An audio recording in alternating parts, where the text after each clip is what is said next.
आज के इस वीडियो में हम लोग देखेंगे borrowed feature of Indian constitution.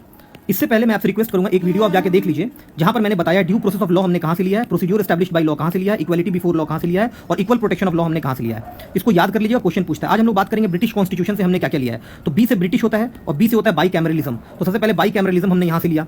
Before में बी आता है तो बी मतलब इक्वालिटी बिफोर लॉ भी हमने ब्रिटिश से लिया, रूल ऑफ लॉ भी हमने ब्रिटिश से लिया। बीसी जानते हैं ना, बीसी मतलब कैबिनेट सिस्टम भी हमने यहीं से लिया। डॉक्ट्राइन ऑफ प्लेजर भी हमने यहीं से लिया। पार्लियामेंट्री प्रिविलेज, इसका आर्टिकल बताइए कमेंट बॉक्स में कोई आदमी मुझे, कौन सा आर्टिकल है, ये भी हमने ब्रिटेन से ही लिया। पार्लियामेंट्री सिस्टम भी हमने ब्रिटेन से लिया। सिंगल सिटीजनशिप भी हमने ब्रिटेन से लिया। तो इसको याद कर लीजिएगा, 2-3 बार लिख लीजिएगा, आपका हो जाएगा। आगे बढ़िए अमेरिकन कॉन्स्टिट्यूशन में। अमेरिकन कॉन्स्टिट्यूशन में बिल ऑफ राइट्स था, वहीं से हमने फंडामेंटल राइट्स लिया है। अमेरिकन में आई आता है, आई मतलब independence of judiciary, I judiciary में आई आता है मतलब जुडिशियल रिव्यू। फिर इंपीचमेंट में आई आता है मतलब इंपीचमेंट ऑफ द प्रेसिडेंट, ठीक है। वाइस प्रेसिडेंट में आई आता है मतलब वाइस प्रेसिडेंट का पोस्ट, तो post of vice president, impeachment of the president, judicial review, independence of judiciary और रिमूव करने का तरीका, सुप्रीम कोर्ट और हाई कोर्ट के जजेस को रिमूव करने का तरीका। ये भी मुझे बताइएगा कि किस मेजोरिटी से, सिंपल मेजोरिटी या स्पेशल मेजोरिटी से कैसे इसको रिमूव करते हैं हम लोग, ठीक है। और कमेंट ये कॉन्सेप्ट ऑफ प्रियम्बल का भी कॉन्सेप्ट हमने कहां से लिया, अमेरिकन कॉन्स्टिट्यूशन से लिया है।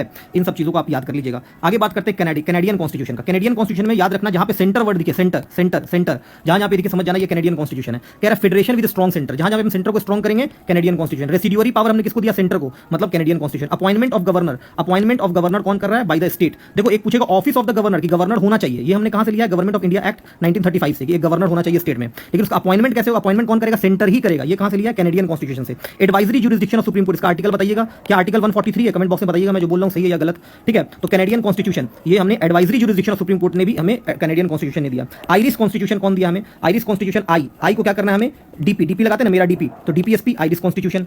उसके बाद क्या, आई को नॉमिनेट कर दो, नॉमिनेट मतलब nomination of the member of Rajya Sabha, Rajya Sabha के मेंबर का नॉमिनेशन हम कैसे करते हैं, आयरिश कॉन्स्टिट्यूशन से। और वही राज्यसभा के मेंबर का इलेक्शन कैसे होता है, साउथ अफ्रीकन कॉन्स्टिट्यूशन से लिया गया है। Method of election of president का इलेक्शन कैसे होगा, वो भी हमने आयरिश कॉन्स्टिट्यूशन से लिया है, ठीक है। अगले वीडियो में हम देखेंगे ऑस्ट्रेलियन कॉन्स्टिट्यूशन से क्या क्या लिया गया। Okay, thank you everyone, bye.